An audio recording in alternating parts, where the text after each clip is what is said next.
We are recording. All right, guys, we're back. Here we are exactly last 7 week. days yes, later. Yes, exactly, from last week. I did want to open with this story because I haven't, if we get too far away from when this story happened, Julian's not going to remember. The last time that I was here, it was when you ditched me for Paris, you guys. Yeah. And so I was staying at Julian's place. A day later, yes. And Julian has this tray in his kitchen. And on this tray, there is probably, at that time, 7 or 8 different bags with nuts and seeds and all sorts of different things on there. Yep. Excuse me. So I started grazing.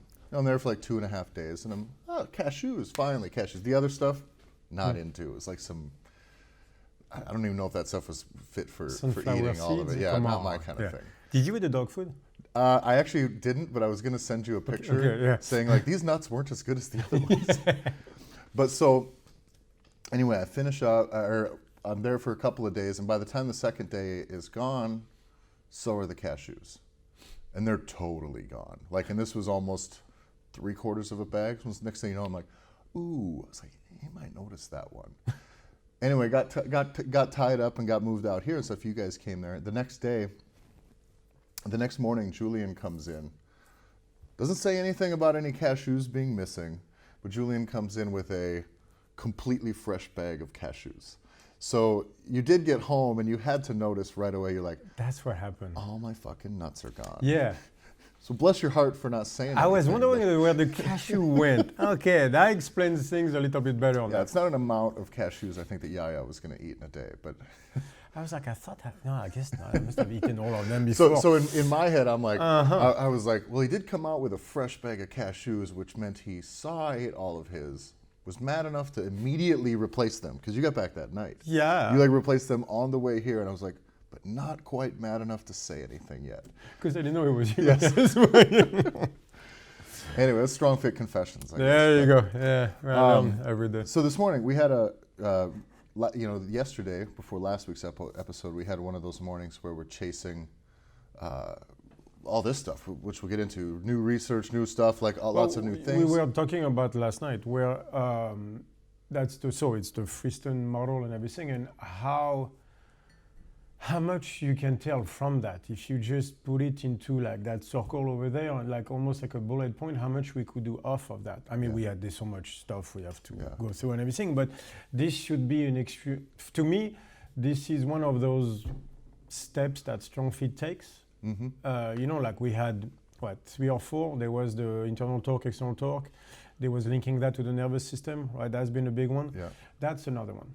Yeah. Like that might be even bigger than, or maybe not bigger than internal torque, I guess. But that's another one. I just think it's just a totally different layer. It's a different, you know? But it was it's always interesting because it does seem like you have like this 6 to 9 month thing where all of a sudden it's like boom, got it. But I knew something was coming in that. It's been as usual spinning in one of my rooms, right, for a while now. And I was telling Kyle, I was like, I'm almost there, but. And then it became clear. Yeah. When it became clear, I was like, fuck me. That was yesterday morning before the podcast. Yeah. I was like, I got it. I understand now. It's just, I need things to come into focus. And then after that, it's hard. But that one is a big one. Yeah. It's different from internal torque, different from the nervous system, is just as big because there's a fundamental truth to this. Yeah.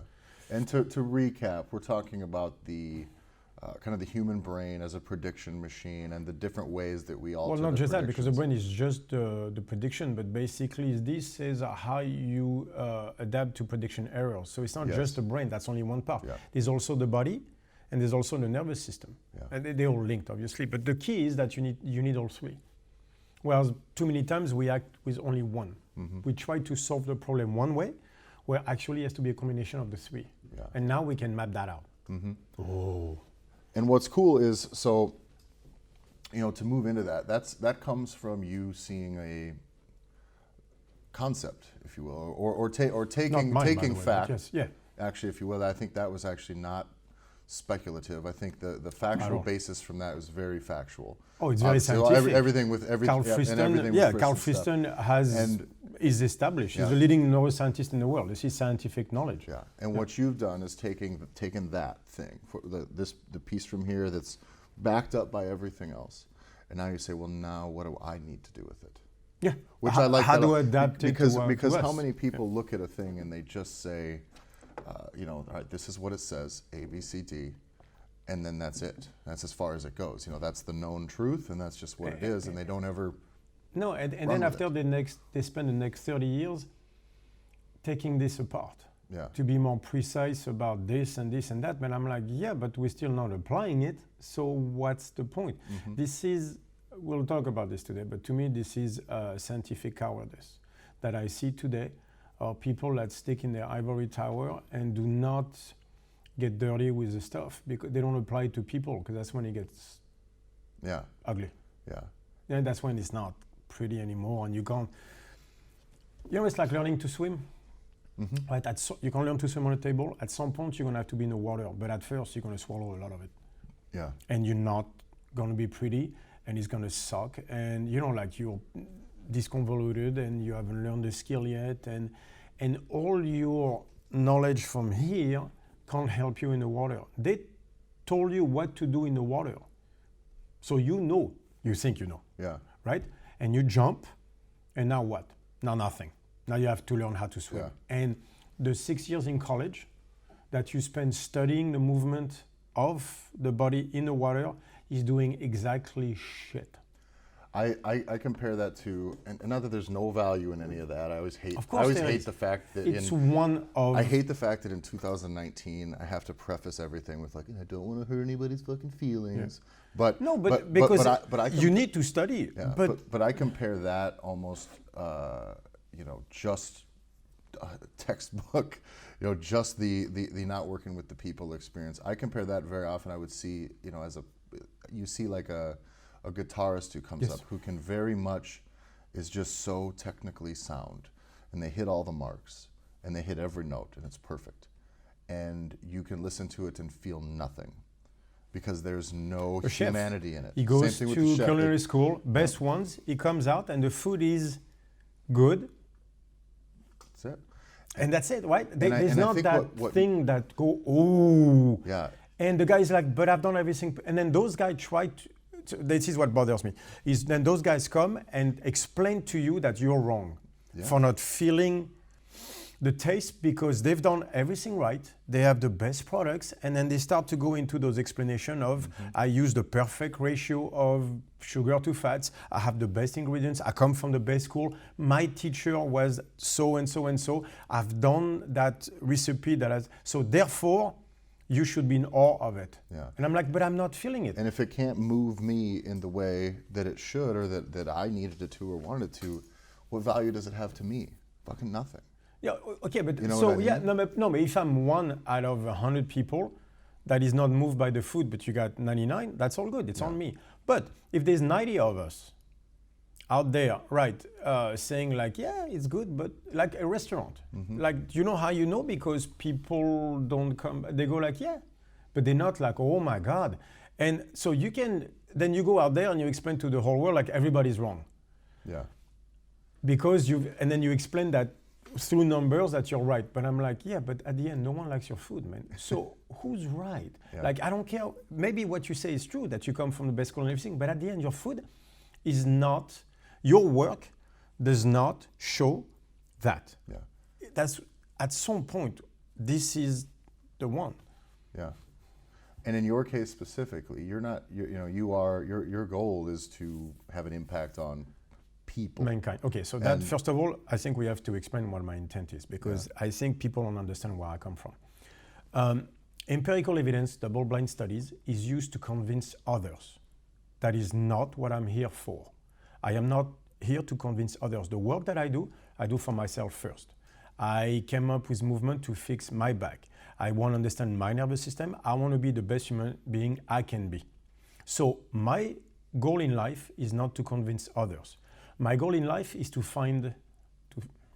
go after the truth. I will not find it, but I'm trying to go after it. What I do is, on my way there, I think I find interesting things on my way there, and I want to share it to mankind, with mankind. So my job, if the world comes to exactly what I want in life, I will leave behind something that smarter minds can basically take and go one step further with. There is a ladder toward the truth that none of us will ever reach. All I want is to create another step, hopefully. Like, that's very arrogant of me, but I am that arrogant, where I think my work that I will leave behind will allow somebody else to go one step further. And maybe he'll be doing the study, maybe he'll be the one doing all that shit, but I am not here on this earth to convince you. So, and that's something I want people to understand very clearly, is I owe mankind everything. I owe you nothing. Like, let's be very clear, you do not exist. If you try stuff, I love you. If you try the stuff and it doesn't work and you want to ask me, I will always be there for you. If you are someone who is trying stuff, trying to make mankind go one step further, I love you. We are deeply inside the same person, and I will always love you for this, and I will always help you for this, because this is, I owe mankind. To you though, I owe nothing. I am willing to help, but I owe you nothing. So you come at me demanding things of me, like, give me this, give me that, prove this, prove that. Fuck you. This is not what my life is. My life is not out there trying to prove anything to anybody. I am trying to understand certain concepts that are not well understood, because I have a certain facility with patterns. And I hope to leave behind something other people can basically bring further. But that's it. I owe mankind, not you. So the fact that some people think that they need to, that they're going to pose as morally superior to me by explaining to me what the scientific process is starting to really annoy me. Do you think I don't know what the scientific process is? I finished Plato, I was 17. I read all of Freud by 19. I read most of the Greek philosopher by the time I was 20. You don't know me. You have no idea of the depth of my intelligence, and you know nothing about my life. So you do not get to demand anything out of me. We put a lot of content for free out there, all that stuff, for people to look and go, that's interesting, let me try. If you are one of those people, again, I love you, and I will help you. If you are there to prove how morally superior you are by explaining to me the difference between correlation and causation, go somewhere else. Yeah. Go somewhere else. You go try shit. Otherwise, you have no business talking to me. And it's really challenging because now it's good and bad, obviously, with everything. But now with the way things are, everybody has a voice and everybody has a platform in some capacity. It is tough when then they take their voice, stuff it into your platform. Okay, so two things about that. And there's no good dialogue. No, but we're going to talk about that. But first things first. This is my tribe. Yeah. I am the leader of this tribe. You want to be part of it, then the discourse is going to go a certain way. It's going to be civilized, and we're going to talk one human being to another. You will not come and pose as morally superior from your ivory tower of Puritanism or fitness Puritanism, where you get to act a certain way by every single time saying empirical evidence, where you're not a PhD anyway. That's why I get annoyed. I talk to academics people, very, very high level people. I talk to people that are at the top of their field in nutrition, stuff like that. We can have conversations because they know where I come from. So when I don't have a study, we go through logical argumentation about a point and they go, that's interesting. And we try to find a common ground to see where better understanding can be found, right? Yeah. So those guys allow me to do that. You, who is no one, has not contributed to society in any shape or form outside of the few people that you train, but you have not come up with anything new. You have not fixed large-scale issues or anything like that. Get to come and act as morally superior, not in the StrongFit tribe. You don't like it? Good. Go somewhere else. Well, there's plenty of people out there for you to... And that is the thing, too, is where everybody has a platform. It's like, great. No. If there's lots of people that are listening... No, you don't, because you don't have mine. No, I mean not yours. But exactly. No, but that's my point. Yeah. You won't have mine. Exactly. This is my tribe. If you want to be part of this conversation, we will do it a certain way. Yeah. And this will not be a Trumpian world. And I don't care if the rest of social media does things a certain way. this is not how we will behave in a StrongFit tribe. Yeah. Like there's been a bunch of conversations that were very good. Guys were saying, this is what I believe. I'm like, yeah, well, let me tell you. And then we go back and forth. I love that. Yeah. What you do not get is to come by saying you don't understand the difference between correlation and causation. How dare you use a statement out of context where the guy, we're going to talk about this, but because this happened this morning and I want to give a clear example of that. Yeah. But this will not be allowed in my tribe. So people are very clear. Yeah. You don't like it? Good. Go away. Yeah. Go listen to the people that want to listen to you. I don't go want to. Be part of the outside stuff, but you won't be part of my tribe. Yeah. That is the price that you will pay for being part of my tribe. I release plenty of stuff and everything. You come and talk to me about scientific process, that means you have tried the stuff. And you have read the stuff, which means you have read the polyvagal theory, you have read Friston, you have read Schrödinger, you have read the Greek philosophy, you have done the work that I've done. Then, yes, otherwise, you don't get to ask me for a study. Where do you think that comes from, though? I'm just, is it like someone just defending maybe the time and effort they spent into learning? To me, this is the return. No, this is a return of Puritanism. Yeah. Like this is ideology over people. Yeah. That's fundamentally what this is. I think we're very susceptible to adopting anything as an ideology now. I think it's this very easy thing to be used to control an amount of people. Is now we attach you as a person to these things. But I think this is the American culture. Definitely. That is influencing the world. With what we do with in the States with politics. You have identity politics, split everyone down the middle. You either are this or you are this, and then you defend who you are and not the things that matter. Right, ideology over people used as the way to be morally superior is Puritanism. Yeah. You see that with the liberals a lot lately. Yeah. Right? So we associate Puritanism with the right, right, usually, but look at the liberals now. Basically, those are better educated people, right? Coming from usually a certain wealthy background, or at least a, more like upper class background, that feel that they know enough about life that they should tell us peasants, the lesser people, more than how they should live, but now how they should think. Yeah.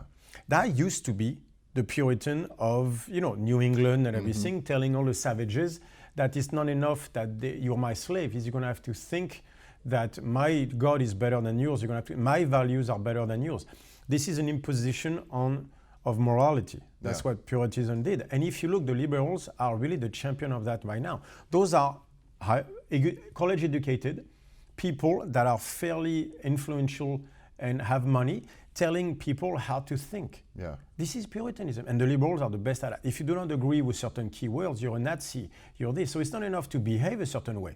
You have to think a certain way now, right? And I see that now in fitness, where it's not if you disagree with me, I will basically attack you with that bullshit of empirical evidence, because we're going to go at that today as well, about that bullshit about empirical evidence saying like, I am morally superior to you. How dare you imply correlation instead of causation instead of correlation. What you're saying was not causation, it was correlation. So they're going into those weird ideological debate. And then let's use a practical example. Okay. This morning, there's a guy, Ed, on the StrongFit community page, who posted about a very interesting study between the link between the gut flora and schizophrenia. It was fascinating. Take the gut flora of schizophrenic people, put it in mice, same results. But they were showing that the mice, just like the humans, seems to not be able to process certain nutrients there. So that does not establish causation. It's not establishing that if you don't process the nutrients, that's where schizophrenia comes from. Yeah. There seems to be a correlation somewhere between not being able to process the nutrients, schizophrenia, and the gut flora. So how does it work? We don't know, because it's all is so new. But there's a correlation there. Yeah. And the relationship. There's a relationship. The interesting relationship, I think, was the point. Exactly. How interesting it is. And the guy is posting that, and he says, food ingested, not digested. It's not about food ingested, it's about food digested. And shows a study to indicate that it seems to go in a direction that I was making, right? That I'm going to, which means gut flora, behavior, and all that stuff. how far do we go? Who the fuck? You know, this is way too new. But then Jan, I know Jan, by the way, is a good guy. So Jan, I'm not attacking you. I'm just trying to make a point because I want to show how much of a blind spot this is and how easy it is to fall into it. And Jan is a good guy. He came to my seminar at CrossFit Bath, I remember. Yeah. So 2 years ago, and I like what he does. I see he has a very good gym. So again, Jan, it's not about you. I just want to show the blind spot. And he tells the guy, you cannot make that statement, right? You're making a statement but basically even the authors of the study showed that this is correlation and not causation. Like you can't say that out of context and make it a truth when it's only an opinion.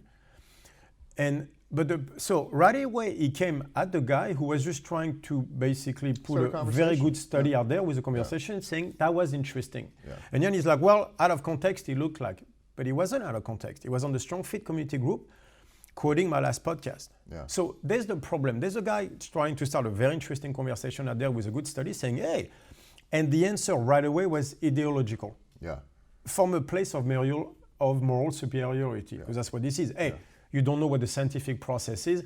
You're making a difference between correlation and causation. No, you did not understand the context in which he was showing that. And he didn't state that I was right, because I don't even know what right means. Yeah. He was just, but so you see how the human aspect got lost. And I think like we mentioned though, with the way modern society works, we are very conditioned now. I mean, it's almost not even intentional, is because that's where we get all of our validation from. And that's, you know what I mean? Like I think that ideological approach is the way we are. But that's taught, American Puritanism at work, where ideology over people. Well, guess what? That's how we got Nazis. Yeah. That's ideology over people usually means people will die. I'm not saying in the fitness industry, obviously. I'm not saying, Jan, you're a Nazi. That's not what I'm saying. I'm saying like ideology over people is a very dangerous thing. Yeah. But this is what you see, for example, in the US with the Republican versus Democrat. It's all about ideology. Mm-hmm. That leads to disasters every time. But it leads to intellectual rot. It leads to cowardice when you go that route. And that's what I want to talk about. Yeah. From something like extreme just nationalism. Exactly. And, it's the same core idea. And that's how you get. It's the same rot. It's like what do we teach in school? We teach kids truthfully how to spend 8 hours sitting in a place doing work that they don't want to do and standing in line. You know what I mean? And you can't do that with the fear of logic. You have to do that because that is just the way things are. So you build all this framework around where there's a factual representation, and then you have people defending that with I grow up, you did the same way as very rebellious, I would say, against those types of things. So for me, I come from a place of anything that I'm told the way something is, I'm like, yeah, I'm going to need to figure that out for myself before I'm taking it as right. But not everyone is like that. No, but plus I want to talk about this because I want to figure this out for myself. Usually that's what they call anecdotal evidence is being spit on. As well, you develop a bias. I'm like, okay, but then we need to talk about that because the idea that the only unbiased thing is empirical evidence in today's society is a myth. Yeah. So I want to talk about that. I see a pattern in the fitness industry and there's a rot coming up, and I see that a lot in the CrossFit world, right? Where some people have used the correct idea of science, of double-blind studies and everything to verify certain things. They are using it to promote their own business, and they're using it to sink everybody else, right? So there's the guy we both know who's doing it very, very much so right now, and he's the biggest asshole out there. It's obviously not about technique because he has no problem stealing shit from others. Yeah. I know enough of the backstories on that one to tell that, but it's about promoting business, right? And so we're going to talk about that today because I want to talk anecdotal versus logical evidence versus empirical evidence again, right? But that idea that the whole correlation versus causation, we're going to have to establish exactly what that means, right? And versus anecdotal being a bad thing that just people use to convince others. So first of all, the conversation is not about convincing others. That's school. That's your teacher. His job is to convince you that World War II started in a certain date in 1939, even though it started probably during war. Mean, like that's how they look at it. It's like, but the date here doesn't mean shit. No. We bang to the school system, right? Everything needs to be related back to the moment a switch was flipped. Exactly. And now there is a war. Exactly that. Yeah. So there is a rot in that now because they're using purposefully and forcefully, I would say, all that argument of science in order to push certain agendas. It is just as biased as everything else, right? Yeah. And so there's a rod basically that I want to talk about. And the fact that we can't use anecdotal evidence for anything anymore because some guys basically took it too far, and bro science sometimes is mattering, let's be honest. Yeah. But so my position is we need anecdotal, logical, and empirical evidence. We need all three. Don't think for a second you can have one over the other two. So I'm not for bro science, like we should not train people based on bro science, but we should not train people based on logical evidence alone, and we should not train people based on empirical evidence alone because all three by themselves can be manipulated. And the truth to is, serve not others. Is I think any of them are going to have issues being replicated with every individual. You know, we had talked the other day, I think it was, by the time you're hearing this, a few weeks ago, Sam Harris had a really good podcast guest, and I'm not going to remember the fucking name of the guest. But on this one, it was talking about the massive replication problem that they have with scientific studies right now. And that I think what was the number? On average, it is, I believe it's at around 50%. So 50% of the studies cannot be replicated. Yeah. That is the most insane numbers. Like, see the shit we don't talk about? Yeah. Those studies, by the way, we're talking empirical evidence, Yeah. right? That's what they mean. That means the double-blind studies, all that stuff. Basically, that is a backbone of Western science. That comes from Aristotle. To establish causation, you have to do, 50% of scientific studies, not in one field, overall, cannot be replicated. So, is that what Aristotle wanted? No. Is it good empirical evidence? No, it is not. But it is the state of science today. Yeah. Why? Because most of those studies are paid by someone. They need money. They need money. I've heard this from research people all the time.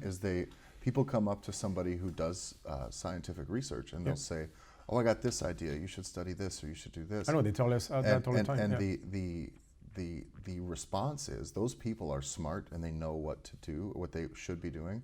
Their answer is, "I don't need your fucking ideas. Yes, I need money to do the work." Yes. And so when the money comes in, you just, all right, let's do, you know what I mean? That money was, no, but like, so this is the problem too, is now what they don't see in their behavior toward, I want empirical evidence, is you know who, even if you go outside of fitness, for example, when it comes to nutrition, you know who has money to pay for the studies you want done, because basically double-blind studies require huge amount of time, huge amount of people, huge amount of money, and stuff like that. And here's the problem too, you release a study, you get X amount of results, right? You get this result.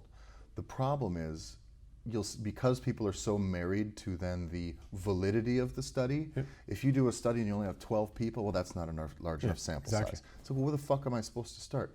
You got to start with thousands of people for it to matter? Who has the, and who has the money to do that? Yeah. So are we supposed to stop learning? So in the fitness industry, it would be the supplement industry. So a company is going to pay for a large-scale study. Okay, fine. But then now you're assuming everything is done a certain way. But let me explain to you how that works. That big company is promoting a product. So they allocated money in a production of that in order to do the study. That means that when they do the study, they're going to control the testing apparatus, the people being tested, the conditions those people are being tested under, and the testers themselves who have money bias because they're being paid there. They're usually employed by the company, and they get to bury what they don't like. All right, so you have those 5 things, more than that, but those 5 things that basically get the study to go wherever they want. And usually it means their product is awesome. It's funny how that works, right? They can do 3 studies like that in a row. And so then you get the guy like me, how the fuck do you want me to do that study? Do you think I'm going to stop everything that I do for 3 months to get 200 people to earn tens of thousands of dollars, honestly, just so I can convince you on Instagram that I was correct and scientific instead of the 100 people that I have on my groups right now that I'm actually helping? Because right now, I'm actually doing good with people. I am helping people, real people, that can sleep at night. Even if I do 100, that's 100 lives I get to change by making them sleep at night when they couldn't before. When now they don't deal with cravings. Digestion is better. I'm lean as fuck. So you want me to stop all, by the way, how is that not of value? Even testing-wise. Oh, well, that's not a double-blind study, so it doesn't mean shit. It means something to those 100. Why don't you ask those 100 people, why don't we do better? Why don't you try the fucking thing? Yeah. And figure it out and see how much it changes your life. But so instead of that, you're going to value those studies that are done by people that have the money. This is the world we live in. Mm-hmm. You're going to have to get off your ivory tower of moral superiority and understand the world you live in. Those studies are done by people with a specific agenda. And most of the studies only validate one thing. That's why Sam Harris was saying half of them cannot be replicated. Of course not, because they were never studies. They were commercials. Yeah. They always were commercials. Yeah. That's what the problem. And you want to happen with the other 50%, by the way?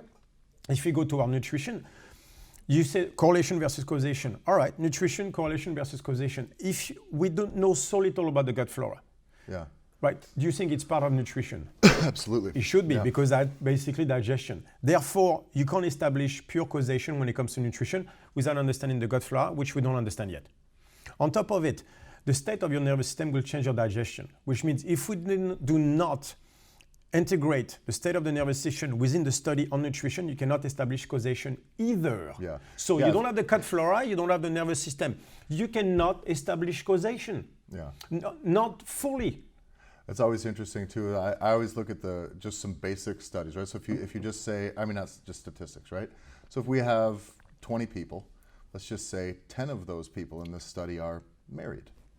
And statistically speaking, half of those people are going to get divorced. Yep. So you have 5 of the people of your 20 that are mid or on the road to divorce. What's going on with it? You know what I mean? Like, and that's just one little sample thing where it's like that's going to affect the outcome. That means a happy person versus an unhappy person has a different types of digestion. Yeah. Digest the food differently. Here goes causation. So does that mean we have to throw all the empirical evidence away? No. What I mean is, by itself is not enough. The idea that empirical itself evidence is enough was basically done with physics. Mm-hmm. That only happens in a closed system. A closed system is a system where everything that is to be known is known.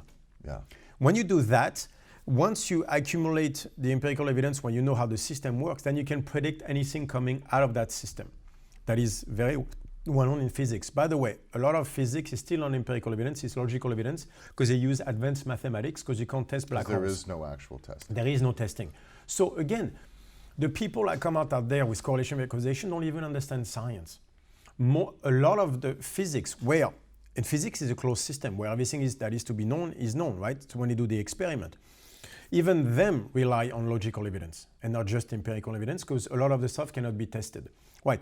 Life is not a closed system. No. Nutrition certainly is not a closed system. There is so much stuff we don't know. So technically, your empirical evidence alone cannot establish causation. So don't give me that shit about like you don't understand the difference between correlation and causation. Oh, I fucking understand. Yeah. And I know most of it is correlation, and the only way we plug the holes is through logical evidence and anecdotal evidence. Yeah. Well, this is and so when we talk about the replication issue, right? So if every other study can't you know what I mean, is not going to be, those results are not going to be duplicated. What does that mean to me as the person who's supposed to take that information, right? So if that doesn't work for me anecdotally, then what fucking value does it have? Right. It has none. So let's talk about that, because that's very important as well. Anecdotal evidence and the fact that it's spit on regularly on. It is. So actually, this is actually interesting, because it is, until I started working with you, that is a term that I actually believed as a negative term for information. Yep. Is that it's like, well, yeah, but I mean, it's purely anecdotal. Those few guys did that thing, but like, there's no real, statistical or informational basis behind it. That's just their experience. Well, I'll tell you what, it sure fucking matters to them. Okay. You know what I mean? Again, two things about that. First, it does matter to them. Second of all, when it comes to who you're going to allow to teach you, someone who's done the shit time and time and acquired the skill, or someone who basically is a master at academics but has never lifted a weight in his life. Let's stick with the fitness industry, right? So you're going to tell me you're going to take advices from a fat nutritionist? No, not at all. Or are you going to take advice for the guy who lost 100 pounds? Like, for example, I want to lose 100 pounds. Who am I going to go see? The fat nutritionist who's basically obviously not doing what he preaches, or the dude who lost the weight? Because it's not just about the food, it's about the relationship with the food, it's about all the stress you go through and everything. That guy has learned stuff that you can't learn in books. And here's the other truth. What about the nutritionist who's always been thin Always.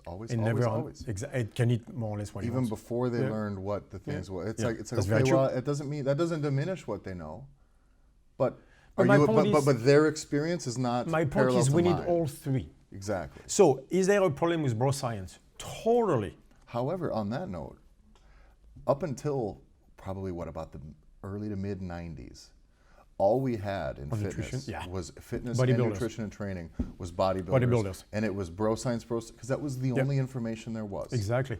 And it still is the only information. Until the PhDs showed up. Yeah, and it still is really the only information we have on things like steroid use and things like that. Yeah. Those they moved still the, they moved are the, the people. They moved the needle on all that. Yeah. You know what happens is then the business started to grow. Yeah, the bodybuilding, and then the PhD came in, and now here comes the morally superior people saying we know better. Yeah. And you know, to go back to the thing we had talked about with the money dictating what gets studied, I got kind of I remember reading, it was a bit of a warning about a year ago probably now, where someone said, listen, there's a lot of stuff coming out about the keto diet. It's becoming very popular. It works the way you think it works. You know, everybody sees that it just works the way you think it works. It's not a miracle. It's not the, you know, it just is what intensity it is. within it. Yeah, but you know what I mean? That operates how, it's not a surprise. But what happens is you started getting these companies selling products built around keto. You can eat keto without fucking buying anything. Yeah, so now they sell you ketones. So, and they said, so now you see shit like keto tea and keto this and keto product that. And what's happening is now the nutritional studies are coming out, and they said, be on the lookout. It'll be a bit of a delay.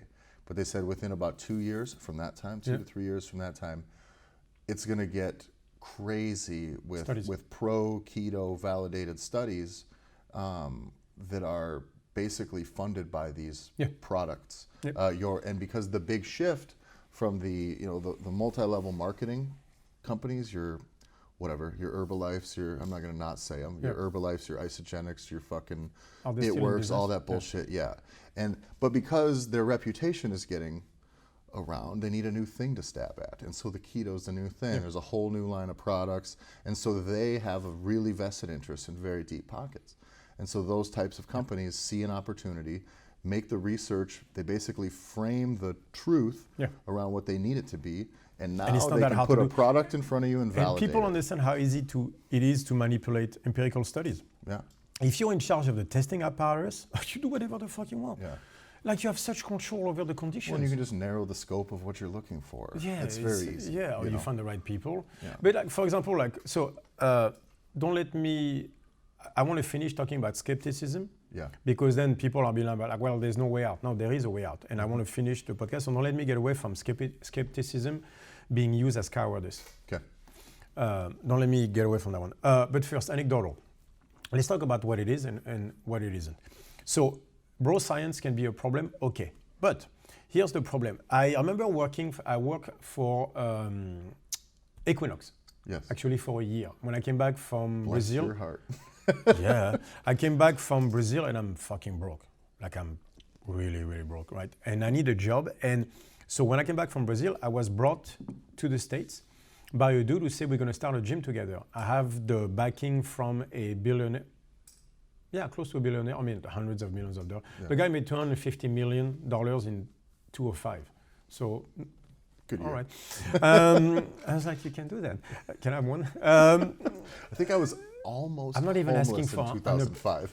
I'm not even asking for 1%. Yeah. I'm asking from 0.3 maybe. Anyway, can I make 25 grand that year? Yeah, I'm not even sure. Sweet, yeah, that'd be sweet. At that time, I was like, please make 25 grand that year. Right, and of course I come in, so at the time I was with my ex, I was 1. I get in the States and the guy is like, no what? So I have no job, no gym, no nothing. Okay, so I end up, with my daughter who's turning 1, by the way. My ex doesn't They're pretty work. reasonable at that age. Yeah, I mean, you just shut them down. My ex doesn't speak English, doesn't work, doesn't drive in Los Angeles. Boy, yeah. Oh yeah. She never learned, by the way. Long story. So I go and I basically find a job at Equinox because it's the top of the food chain when it comes to gym and stuff like that. And so they basically have they form you, like they have a guy who's there to basically teach you to be a better coach. Yeah. I stayed a year. I have stories on that one too. So the formation that they do, basically, there's that young guy, like 28 or whatever. I'm old now, so I should not say young guys because he's 28, you're 29. So I have a hot fiancé who's 29-year-old. So guys, if you want to hate me on that one, that's okay, right? I kind of thrive on that feeling, so go ahead. Anyway, and it's basically, we start to get into conversation because I heard that one many times where he's saying that incline press do not work the upper pec more than the rest of the pec. Okay. Because it's been shown, it's been proven through empirical studies that the contraction basically is the same on the pec whether you do incline or decline. So that incline press will not work the upper pec more than, for example, decline press. Okay. I'm like, I don't get it. I don't get it. I'm like, I'm sorry, but bodybuilders have been shown that differently for 50 years now. And he's like, no, they're wrong. The conversation was that whatever the fuck that they've done that stuff for many stuff. It's what is it? Not neurological contraction. That doesn't mean anything. But I can't remember that fucking study. I read it. I actually read the shit because I've read most of them out there, right? And it was showing that it did not matter, but based on the and then I'm going to explain what the problem was. But that upper pec bench press or incline press resulted in the same level of contraction up to a certain percentage. But the problem was, who's pressing? Yeah. Do they know what they're doing? Exactly. What are they trying to do? Because give me Kai Green on an incline and a bench press, and let's see what happens then. That ratio changes very quickly. But that's not, but we don't know, because that's not how the study was made. So what they did is they took 20 dudes. By the way, you never know who the guy is. Yeah. Because it's double blind. So you never know.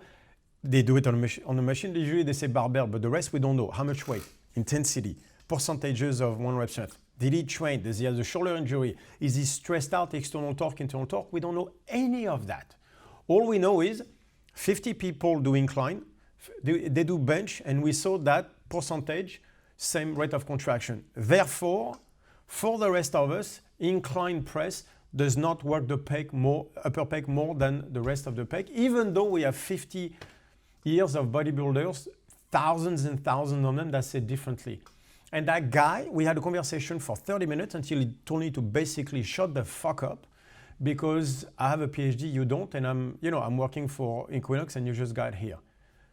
That's the rot that I see now. That's Puritanism.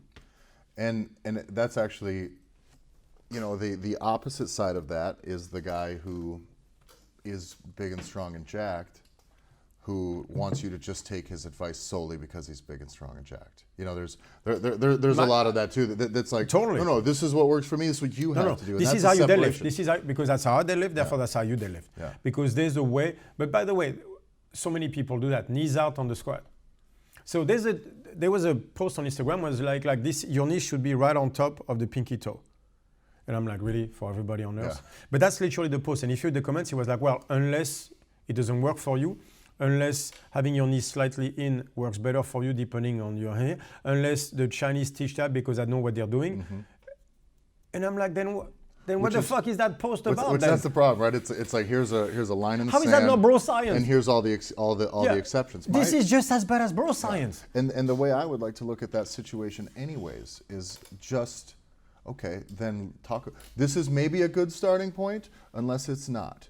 But it isn't. It is just as bad as bro science. Yes, you know what this is? It's physio science instead of bro science. That's the thing though, is by finding balance between those things, you end up with like a moderate and human approach. That has to be changed for the person doing the squatting. Yes. No shit. Yeah. Guess what? That's where anecdotal evidence is. So, only anecdotal is bad. Yeah. And by the way, this is not just bro guys doing it. I see that with a part of the scientific process, which is toward the physios, not all physios. Mm-hmm. So I've seen actually the new generation of physio coming up, late 20s, early 30s. Yes. I like them a lot. Because they've seen the flaws into their education and they know movement is not part of education, which is a problem. So I'm not talking about them. I'm talking about more, and not 90-10, please. I'm not saying everybody older than 35 in the physio industry is set a certain way, because I have guys that are in their 50s that have the same conversation, and we had excellent conversation with those guys. So I'm not talking about you guys. 90-10 there's that thing where in the physio world is position over tension. It's a position of the joint that matters, not the tension being created, because they don't deal with large muscle groups. They only deal with the small muscle groups, the afferent system, and it keeps on going like that. And I disagree vastly with what they're doing. Do you think that approach comes from being so married to the empirical data? Is that then they're just seeking the average? You know what I mean? Meaning if I had to teach position, and if I put 100 people in this exact same position, if 60 of them are able to create the right tension because of that position, then okay, that's the position. Okay, but the law of average only works if you look at this as a business. Exactly. Which I think is the problem. Yeah. Like again, it's not all of you guys out there. I'm talking about the culture of the physical therapy education. I'm not even talking about the culture of physiotherapists. Yeah. I'm not talking about the human part of it. I'm talking about the system itself. Yeah. That in human side of the physiotherapy, which is a school system that they have that force them into certain things. And the system is based on this is how you're going to make money. By the way, I saw the same thing in the film industry. So I'm not blaming the physiotherapist on that. And again, I'm not even about talking physiotherapist. I'm talking about physiotherapy. And more precisely than that, the school system in place that you have that is basically there to give you a business.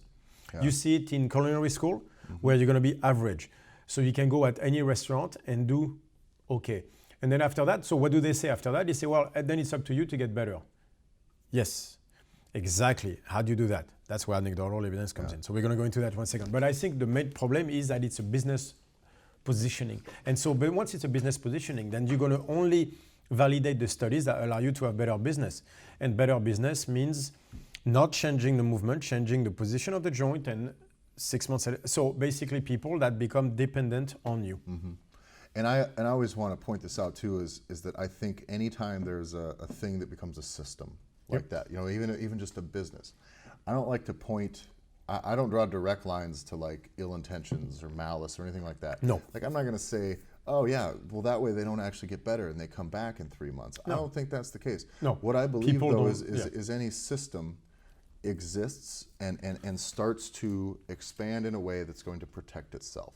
Always is, whether it's a government, a business, creates a dependency, human, a relationship, creates a dependency, all those things. Yep. And so it's going to inherently find a way. Your decisions, the decisions that a system makes, any system, self-preservation and self-growth and progression is always going to be at the center of it. It creates, so it's just the nature of that system. Yeah, exactly. Until as humans, you have to pull against that so it doesn't run amok. Yeah.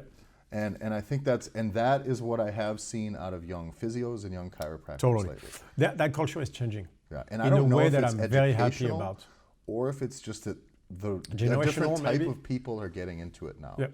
That maybe they're not getting into it as just a job. You know, I don't know. The people that we've seen. We ran into one guy in Austria out of the blue, and he's like, "Oh, just getting out of PT school." We've got, I know, probably 4 or 5. No, there was a dude at CrossFit Antwerp I talked to, and they're good. Like really they're good. Open-minded. Yeah. I think maybe training based. Yes, really, exactly. You know, I'm starting to think the older physios got burnout and ruined by insurance companies and the medical field around them that is just shackling them. Can you imagine what that would have done to you if you get into something There's with no fucking way. I would have quit. And then you're married to the American healthcare system? No way. Like to have to deal with insurance company, I would have quit so fast. The problem is, I also understand, you put 4 years of your life, or how long that is. 4, 6, 7. 4, 6, 7 years of studies, you're 100 grand in debt. And now you have to go through the insurance company. I think the humans of physiotherapy were put in an impossible system. Yeah. So I'm not blaming the humans, but the system has issues. Yeah. Yeah. So, and I feel for them. Like I feel for anybody who cares. I feel for them because I talk to a lot of them, and I'm like, yeah, dude, I get it. It's very hard. But the new generation, I believe, will change that. Yeah. And I remember back it was like 20 years ago in the States where chiropractors were running the biggest schemes out there. So then everybody wanted to be a chiropractor because you could just bill your friends for car accidents, and that ran into they finally. But that's what you see, and you see the good ones being drowned into the sea of guys just trying to make money. Yeah. The fitness industry is the same way, by the way. How many bartenders are out there coaching people? So that's where the bro science is a danger.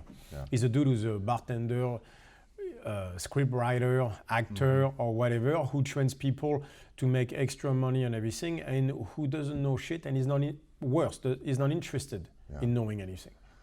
What's interesting is when we talk about the, kind of the people going on attack or drawing lines in the sand, what I've noticed is a trend over probably the last 5 years, specifically the last 5 years that's come further, is that in the fitness industry, we had these bubbles of training methodology. You had your power lifters.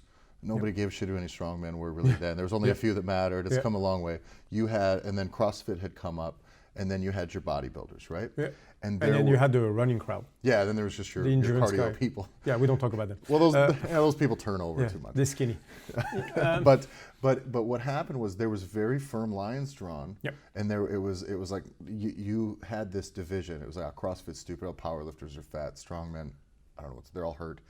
There's none. There aren't any. There's like 3 of them. And they're born different. And bodybuilders, none of their shit's functional. So there was all these lines in it. And what has happened in the last 5 years is the people that are in those things came together. And so the actual humans doing the things, those lines aren't what they were anymore. By the way, I believe CrossFit is a huge part of all this. For sure. And that's because of the way CrossFit blends so many things already. So it had to become a part of the conversation. And the social media part of CrossFit has changed the way we look at fitness. Like those lines got blurred real fast because any of the strong women were like, can I help? And then we saw the progress in women. And getting jacked, and then the women were like, the strong women, the powerlifter women, they were like, can I look like that? So I think while all the people training all these different methodologies are coming together and they're learning from this guy to this. Ooh, I like this. Because when I started doing CrossFit, I was like weak and fat, and then got skinny and weak.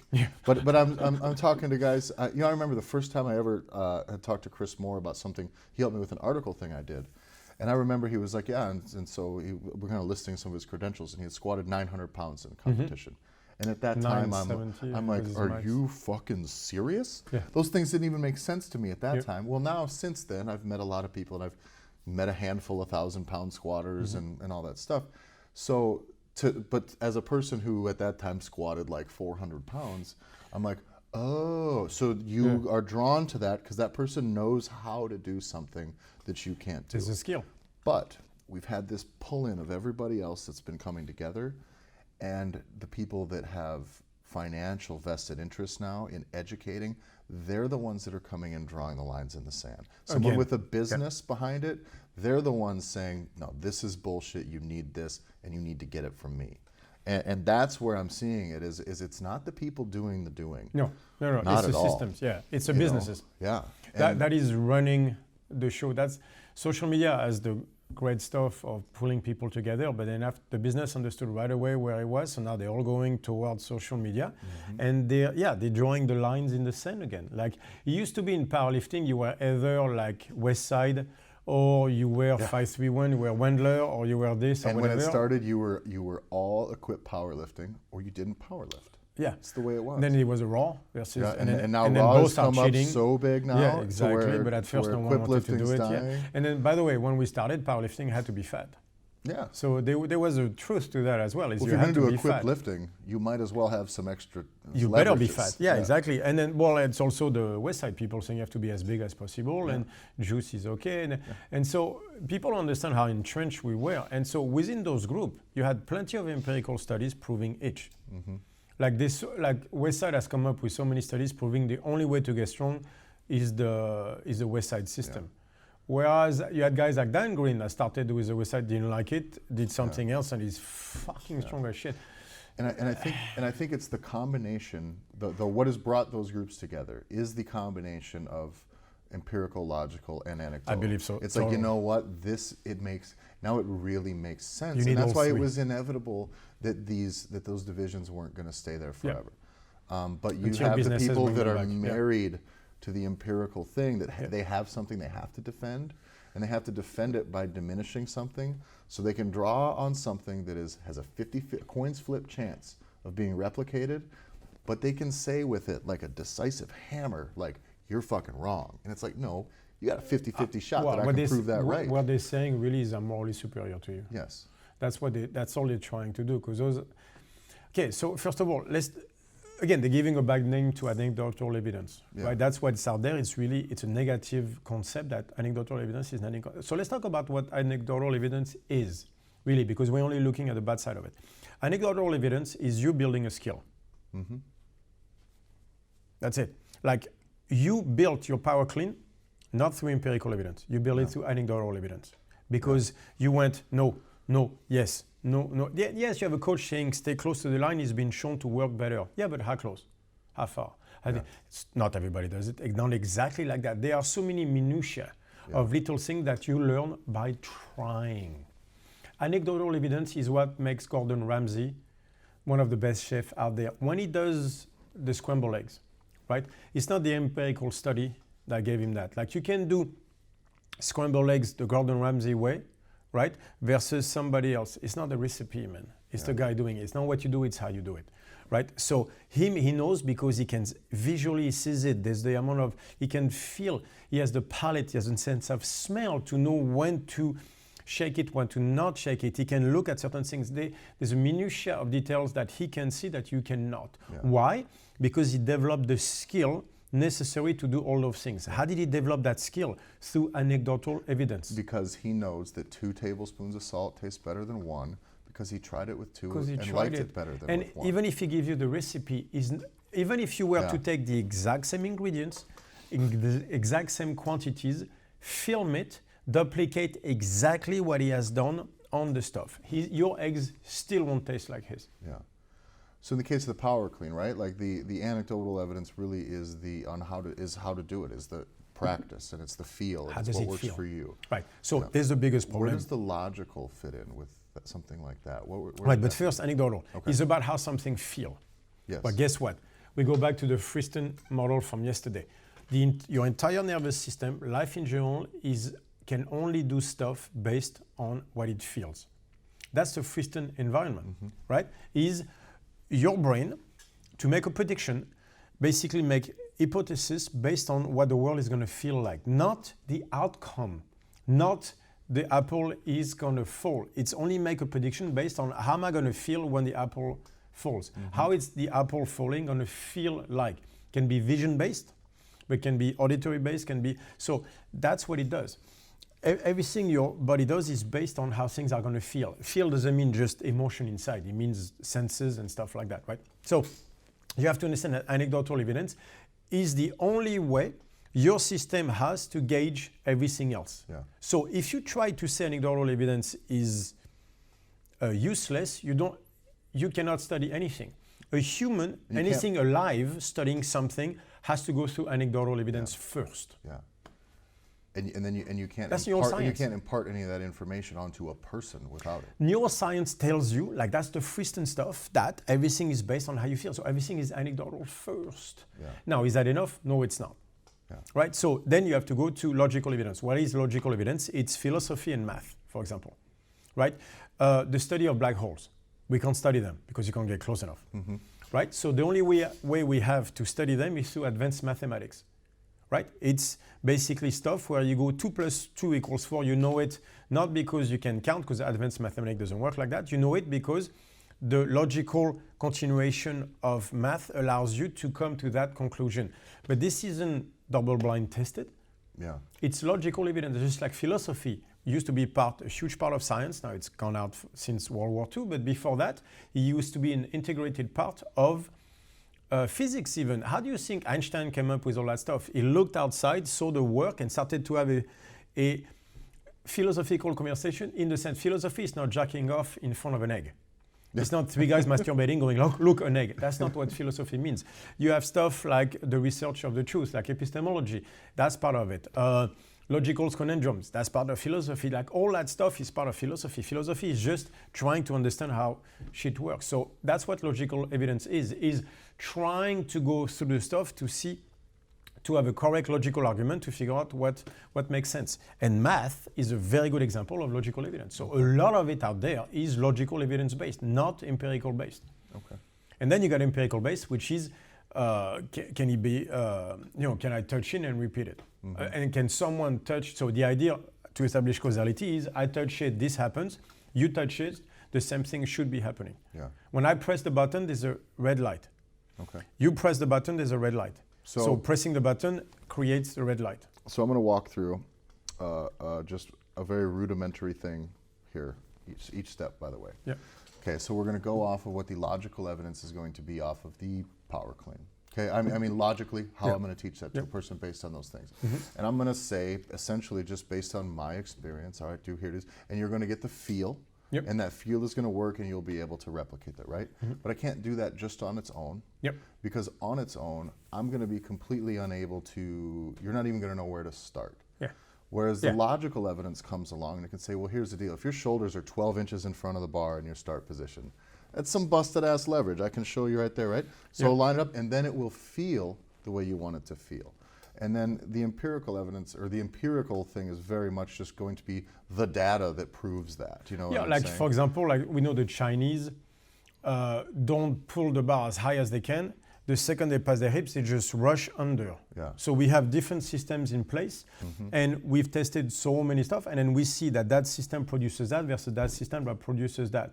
So from there you can go, okay, then you apply logic for basically, is it because they're short and great squatters? That's where logical would come in, right? Logical evidence would be like the Chinese do this, the Russians do that. Okay, but the Chinese are shorter, like awesome in the quads, and then you start to, the Russians are more power-based. So that system worked this way because of that. And so logical evidence, you can see that the difference in body composition would cause, without testing it, but would cause certain systems to work better. Anecdotal would be, who am I? Am I the Chinese type or am I the Russian type? Gotcha. Right? And then I try. And you're only going to know by trying each one. Which one so I try each one long enough, and then I go through it, and I'm like, this felt better. Okay, if it feels better, that means you can do it more often, you can do it better, and then we go into the freestyle stuff, and now we can move forward. So in the case of developing a concept, or trying to, I don't even want to say prove a concept, because I fucking hate proving anything. Like you said, I don't really care to prove anything. I just want it to work for you and work for you. Okay, is the fact that the Chinese champions, right? So that's a very, very good point. For example, the Chinese own Olympic weightlifting right now, right? Does that mean their system of lifting is better? Not necessarily. Not necessarily, because they have control over their athletes that no one else. Everything. They have a greater number of people. They get thousands and thousands and thousands by the age of 5. That they can break, and so they can go through stuff that you don't have control of the system. Like, for example, Coach Jagielski, right? The Bulgarian system. Does that mean the Bulgarian system works better because in the 70s, 80s, he revolutionized the stuff? Well, that depends, because he also has broken a lot of people. Its job was to break people. No, but what Jagielski had was a gun to people's head. Yeah. Your family will starve if you don't lift that weight. Yeah, so how do you know it's not that gun that made the guy lift versus the system in place? Yeah, or that system, there was some logic or behind that system let down 80% of the people that did it. But the 20 that were left were the ones genetically predisposed to being fucking but awesome. Let's talk about the Bulgarian system, because that's how it started. There was a logical evidence first. There was a concept that he read, like the greater the stress, the greater the protein being produced. So therefore, the greater the quality of the muscle being produced. That's a logical evidence, right? That based on biology. He took that as a concept and started to apply it. He was like, all right, so what I'm going to do is Then he starts stressing people mentally and physically to the max to produce the greater muscle. He did that, and basically, if you look at it like this, well, that makes sense, that's logical. He got the results, the medals down, that's the way we have to train everybody. Yeah, but now you're not looking at the human side, where he did it, but with a gun to people's head, where they didn't have a choice, where they wanted to murder him. And at some point, he created an environment with basically 10 world champions. How do you know that's not what did it? Because once you have 5 world champions in one place, anybody who walks in will train harder. Yeah. The other interesting. So maybe he changed the culture of the Bulgarian system by being a tyrant more than the Bulgarian system works, because the Bulgarian system breaks 90% of people, especially CrossFitters now. One of the interesting things about that system too is that the way it was executed was in a way in which 100% of the, quote, kind of prescribed work, it's not what's getting done. The guys that are there, that were in that system, they started to know. So what would happen is the work volume would get up, and coach isn't in the room. Next thing they know, they're finishing a little bit lower. You know what I mean? They're little less weight, little fewer reps, and that was very common. From people that were within that system would say that. And newcomers would come in and they'd try to hang, and they would fucking wreck them, and they're like, doing? Yeah. You know, they'd be like, no, you got to scale this back. Otherwise And you won't especially survive, when people from outside would come in who aren't on drugs. It's like, no, this is not going to work. You don't get, you can't do all. So there's always what didn't go according to the plan. Exactly. You know, a system is no, what but it is, there's but a there's system people out in there it. for people to see, for the outside world to see. And then there's the shit they were actually doing. And the shit they were actually doing has so much stuff in it that is not shown in the system.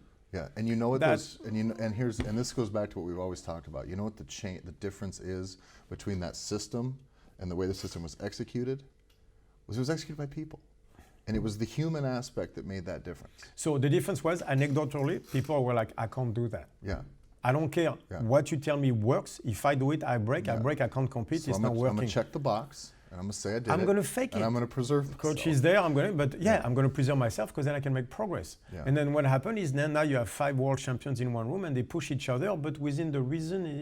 It never works like that. Like anecdotal evidence is the top of the pyramid that makes the difference between finishing 120th at the Open or finishing in the top 5. Is they just put the work. They know themselves. They know this and they know stuff. Like it's basically like when CrossFit used to say, if you do the main site, you can go to the CrossFit Games.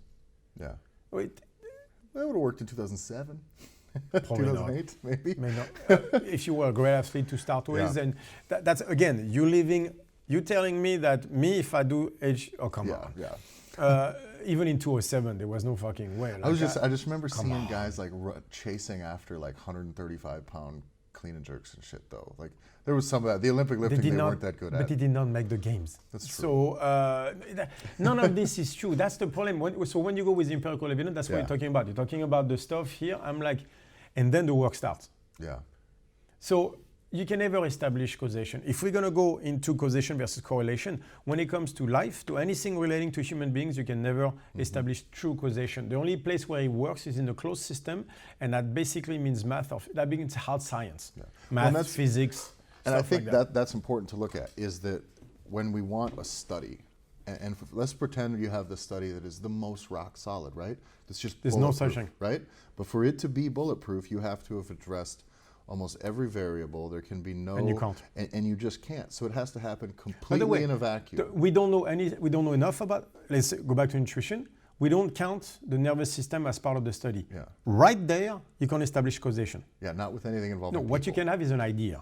Yeah. Right. And like then you process it through. Then logical evidence will help. Then anecdotal evidence will help. But then they look. We start with empirical. By the way, let's go into that. Should we start with empirical evidence? How do you know what to test for? If we start with empirical evidence, that means nothing new will ever come out. Yeah. Because how do you know what to test for if you haven't thought about it first? So look at Isaac Newton, look at Einstein, look at Friston. It's always the same. They come up with an idea. That's anecdotal evidence going like, I think, I'm not sure.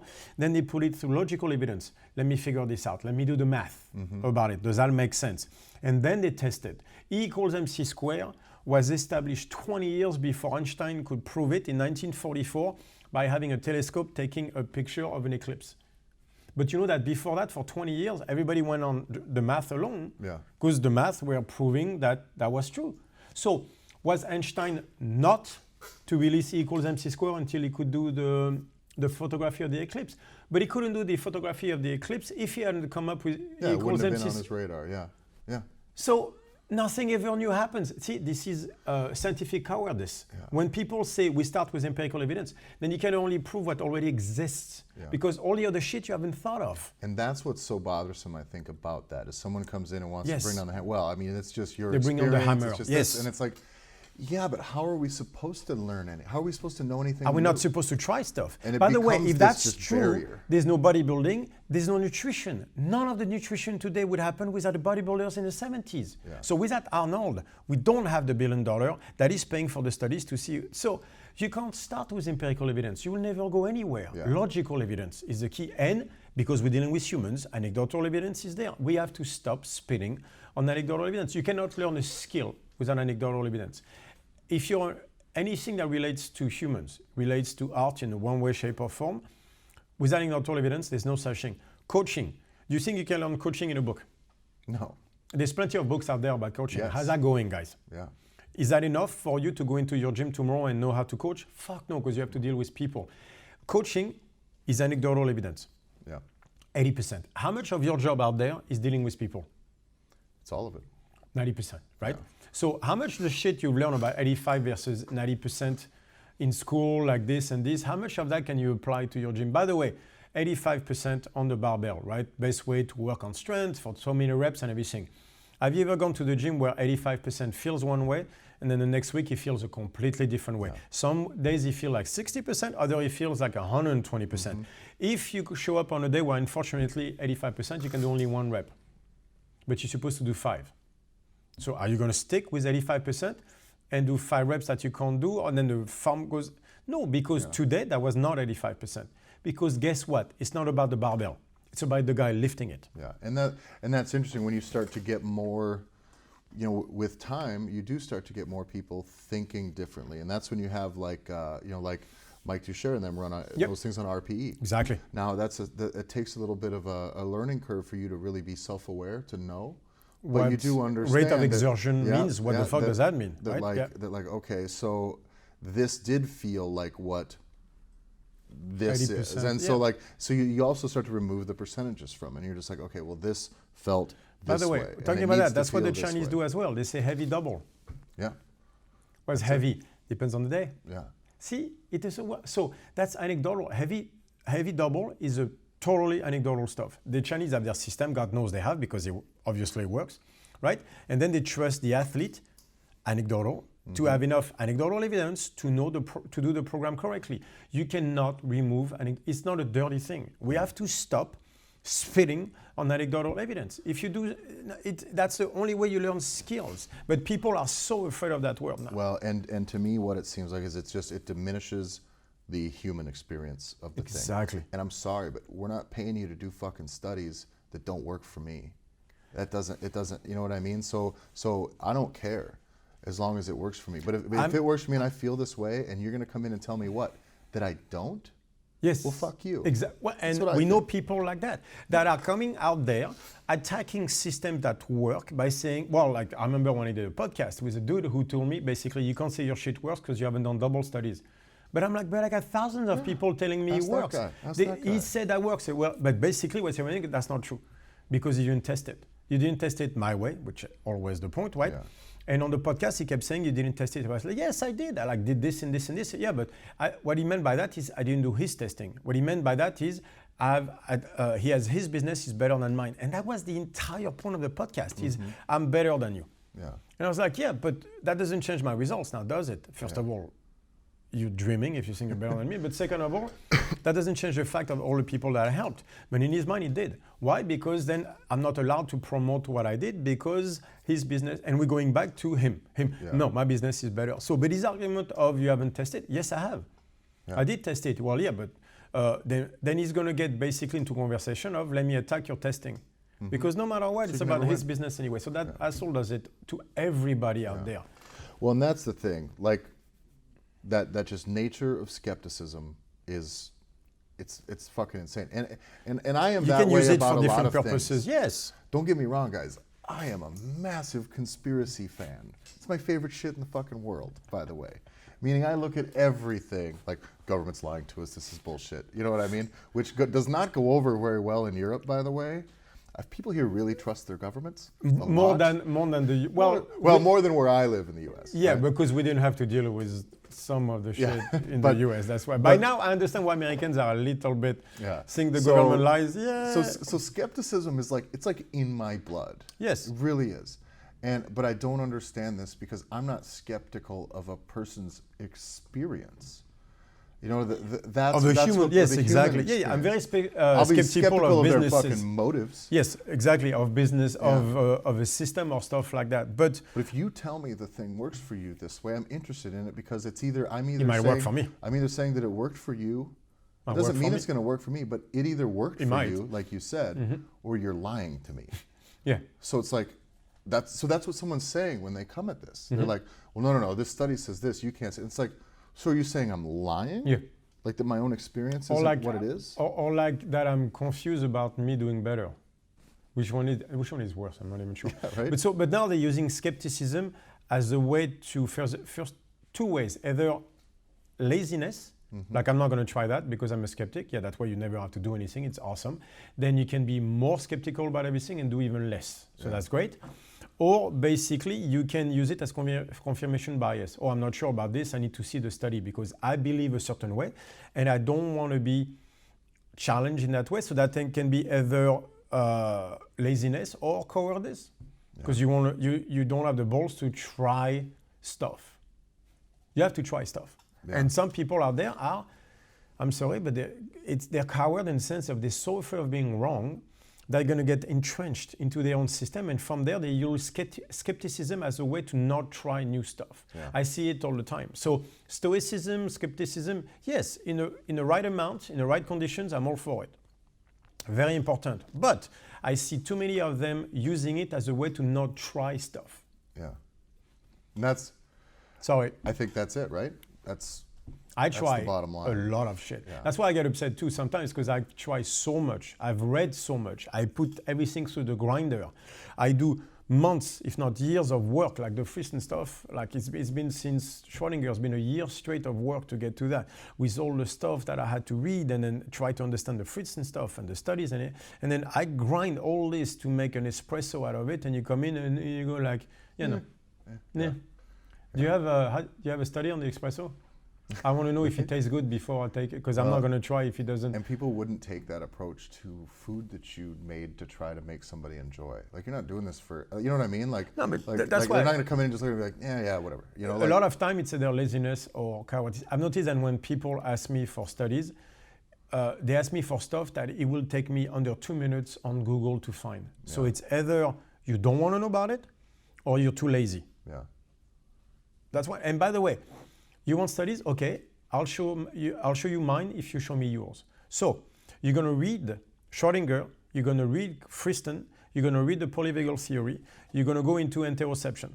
Yeah, once you've done that's the basis of which that's the basis of the stuff you need to know to go into what I'm talking about. Once you've done that, I'll give you the studies to read on the gut flora and all that stuff. But don't think for a second you're going to have an argument out by saying, show me the studies, just because you don't understand what I'm saying. Mm-hmm. And with the basis of that information, when you start looking at the processes or results of these studies, your interpretation becomes very different also. You know what I mean? It doesn't always mean what you know why? Because you grew into the person that can understand the studies now. Yes. Which at the level of understanding of the nervous system that you are now, you can't understand the stuff I'm talking about. I'm sorry, I'm not trying to say you're dumb, that's not the problem. Is you don't have the knowledge necessary of neuroscience and a lot of the stuff I talk about to understand my point on the correlation in certain nutritional studies. But I'm willing to tell you exactly how to get there.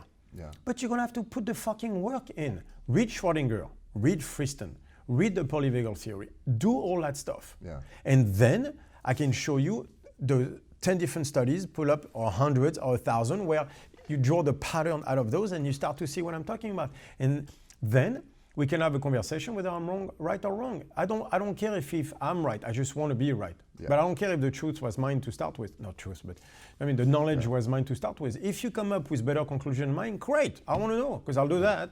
Yeah, and I've seen it. It doesn't take long for you to be like, wait, that. You know what I mean? You're like, you're right. Well, I saw and you've said it multiple times and things like, no, I was wrong on this thing. It's actually yes. And I saw what Friston talked about. I was like, that's better. Yeah, for sure. Because me, I was going off of Schrödinger, like he did, by the way. But I was like, that is so good.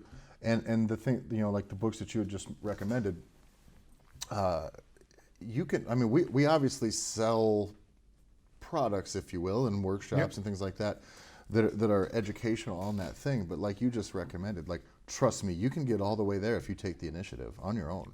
Polyvagal Theory, the book is what, $40? Yeah. You can find What is Life on What is iBooks. Life I would say it's a attentive read. It's like this big. Yeah. No, but I can give you all education through Wikipedia and a few books. Yeah. I can give you a really goddamn good education on the nervous system. It'll cost you under $200. Yeah. You don't need the fucking 4 years university. Or if you're smart enough and willing enough to put the work in. And that's why you're saying, it's like, no, you don't have to learn this shit from me. Learn it from where I learned it from. Right? It makes sense. Don't learn it from me. I don't mind at all. Me, I'm just sharing my conclusion based on my processing of all that shit. Yeah. Now, you saying my conclusions are wrong? Good. Go through the stuff. Process it. You grind that fucking coffee. You make the coffee, and then we test your coffee versus my coffee. If your coffee is better, I'll go with your stuff. Yeah. I'll do your mentoring program. Yeah. You know how much I would like that? Yeah. To find something smarter than me, to find someone smarter than me that can show me the stuff forward instead of me getting the gray hair trying to figure that shit. You guys try to go and figure out Carl Fristen's work and apply it to fitness. And apply it. Apply it to fitness. See his YouTube videos and try to apply that to anything in your life. Anything. Read the fucking polyvagal theory. Try to apply that to endurance. You go do the work. I don't understand how I would like to find someone that is smarter than me, that can apply all this to actual things better than I do. Because then I don't have to do all the shit. Yeah. I would love that. You understand how alone I feel in this. Like, you guys figure out the shit. Every time it's like, well, you say what you're saying is the opposite of what everybody else. I'm like, I know. It gets taxing. Sometimes I feel alone on a mountain saying like, hey, come this way. I figure out something new. Like, I can't wait for someone better than me to go up and say, hey, I found that. I'm like, bring it on. Yeah. Me, instead, I have to go find the Carl Fristen of the world. So I have to find people that are so good, so smart, but at this. Yeah. And I'm trying to make it work on something fucking that big. You know how many spots something that big is? You know how many spots I have to put together to come up with the shit? Like, this is so much work that I have to grind down constantly, and the studies I have to read and all that stuff. That's why sometimes I'm like, you don't understand the work I put in. Yeah. And you come in and you go, where's the study? I'm like, fuck you. Do you want to spend the next 5 years reading all the shit that I have to read? And I read fast. Yeah, and they don't understand that it's literally probably the first thing you do in the morning every day. But that's the only thing I do. I don't watch movies. Yeah. That's what yesterday morning. Julian it's doesn't have fucking Netflix, by the way. No, I don't watch movies. I'm in his house for like a week. No, I read stuff. And I'm like, first off, couldn't find There's no cable. The thing. Well, cable I don't have, but I'm like, I don't even know. There's not a remote. You know, no, I was like, there's a computer. There is a TV. And then I was just like, we don't watch it. I was like, I'm done. Yeah. I don't watch stuff. I do this. That's why yesterday morning, first thing at breakfast, I'm figuring out the Carl Fristen stuff. Yeah. Because that's the only way you get good at it. It's like that dude, that world champion barista, that Logan from Do's posted about. The dude has made 1 million espresso. That's crazy. 1 million espresso. Do you guys understand? 1 million is a number that gets diminished. People don't understand how many reps that is. You know? You make 100 a day. Okay. That's 10,000 days. That's crazy. Okay, that's 30 years. Or fucking 100 a day. Do you understand? 1 million espresso. So fuck yeah, he's world champion. You know how much work that is? So you go to that guy and say that you read an empirical study on coffee. Yeah. And see what he says. Because it's fucking insulting. If you go to him and say, I read a study that says that when you should do it a quarter of an inch more, and he's gonna be like, dude, fuck you. Rightfully so, right? Because you coming up as morally superior to him is insulting to his craft, to all the work that he's put in. Especially when he's not doing it. The nature of that pursuit, very similar to the nature of your pursuit, is that you want to help and change the way that people feel about that thing. Exactly. You're not going to fucking serve 1 million espressos and try, well, let me get that right. You're not going to try to be good. Yes. To be that good. You're not going to put in that much practice to be that good. To be good, no. For people not to enjoy it. No, you want to be fucking great. That's where it matters. Yes. It's from his here, and you watch it, and they're like, oh, dude, like that's where it is. You want people to go. And for you, it's somebody who's, I've had pain, I've been miserable, and I've been depressed. I sleep at night. And then I'm not. Yeah. Now. It's the messages I get all the time saying, you change this for me, you change that. That's what I do it for. So you come and question the stuff. Of course, I'll tell you the studies that I read, but if you come at me from a morally superior place, not asking me questions, questioning me on stuff where I give you everything for free and you're not putting in the work and you still come and from a morally superior place to question me about correlation versus causation and trying to dismiss my work without having any idea of the sacrifices that I go through in order to put all the shit together, fuck you. Then don't come to me. Yeah. Why do you have to come to me in the first place? Yeah. Why do you need to spend your time criticizing me? Why don't you use that time to go do stuff? How about that? How about you try to come up with something new one time? Something of value to the world. How about that? Try that. Try to come up with one thing of value to the world. And then you tell me how that feels. That's your homework? You guys got 1 week. Yeah. Well, you know what? You get 10 years. Okay, we would take You get 20 years. You get 30 years. Come up with one thing of value to the world. Something humanity can use to go forward a tiny little bit. Do that. Tell me how that feels inside. And then tell me how that feels when the guy comes and spits on it. Yeah. Let's see how you feel when that happens. And then you can come talk to me. You don't like me? Good. Stay the fuck away. Stay away. I am not doing all that shit for people to come and dismiss the human aspect of things. I don't want you in my tribe. It is my tribe. Yeah. I am the leader of that tribe. I get to choose. I want human beings in it that do this to see other human beings succeed. If you're in it just to go empirical studies and all that shit without understanding the human aspect, I don't want you there. If you're doing this for money, fuck off. Yeah. If you want to promote your business, do it everywhere you want. Stay away from my tribe. I owe everything to mankind, and that is my goal in life. To you, I owe nothing. Check that box. Yes. So all right, I have the always fun job of giving the rundown at the end of the episode. So make sure you follow Julian at StrongFit1 on Instagram. Yep. Find me at Tyler F. Stone on Instagram. We have strongfit.com. That's where you're going to find the seminars. I believe the nutrition group is on there. The training group is on there under the subscriptions tab. Yeah, Both that of we're those starting. should be So there. the next group of nutrition starting April 1st, Yeah. and then that might be out before that. This then. might be out now. So, but Yeah. if you want in on the next one, keep an eye out. I think what we'll probably do is we'll put like a sign up at that thing but where you can sign up to the get notified. auto-regulation when we open the training starts on May 1st, so you'll see the podcast before that Yeah, starts. Yeah. yeah. So May 1st is the training group, which we've talked about in the past. We need to do a podcast on that though. Yeah, That's a we good subject. That'll be the next one. Yeah, Yeah. perfect. Yeah, Yeah, yeah. and that we can run into some of this Yep. too. What else did we have out there? StrongFit equipment. That's gonna be the sandbags, the apparel. StrongFitEquipment.eu is now in Europe. StrongFitEquipment.com for the rest of you. The online workshop. The Nervous online system- nervous system workshop and is also nervous system nutrition. Yes, Both. the nervous Workshop. system nutrition workshop. So it's nutrition workshop mixed with the nervous system stuff. Yeah, that's coming up. That's basically like the hub of all of the information. I Yeah. think you know. Yes. Aside from and there still is plenty of training application to it. But that is so much what we do in the seminar Yeah. is those things and movement. Here it's a little less movement, a little more on the other things. It's more the theoretical on the nervous system and why it led to the nutrition aspect and all that stuff. And that'll be out by the time this podcast is out. Yes, definitely. So that's available. Basically, strongfit.com. Click around. That's the spot to be. And make sure if you follow us on Instagram, we really try to make sure we can have as much of that stuff as it's ready that you see it. So Yeah, and if you come at me, I'll just burn down your house. you heard it here first. All right. Thanks a lot. We'll see you next week. Save that one. Did those stay recording? Yes, Okay. this one just said something Okay. like it was kind of bad. Okay.